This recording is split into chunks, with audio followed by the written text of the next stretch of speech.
Nanindigan ng House Committee on Ethics na susundin nito ang tamang proseso sakaling imbestigahan si AGA Party List Representative Nicanor Briones matapos siyang mahuli na nanonood ng sabong sa plenaryo.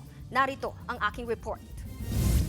Hindi raw babalewalain ng House Committee on Ethics ang panonood ni AGA Party List Representative Nicanor Briones ng sabong habang nasa plenaryo. Ito ang tiniyak ng bagong chairman ng komite na si 4Ps Party List Representative JC Abalos. Pero sa ngayon, bubuuin pa raw nila ang mga miyembro ng komite at saka sila mag-a-adopt ng rules.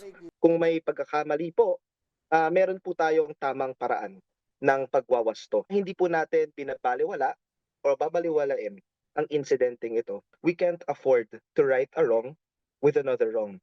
Handa naman daw humarap si Briones kung may ihahaing reklamo. Makikipag-usap din daw siya sa liderato ng Kamara sa Lunes. Matatandaang nag-sorry si Briones sa insidente at lininaw na nanonood lang siya ng video na ipinadala ng kanyang pamangkin at hindi siya tumatalpak sa isabong. Kung sa tingin nila ay dapat imbestigahan, harap tayo doon dahil wala naman tayo tinatago.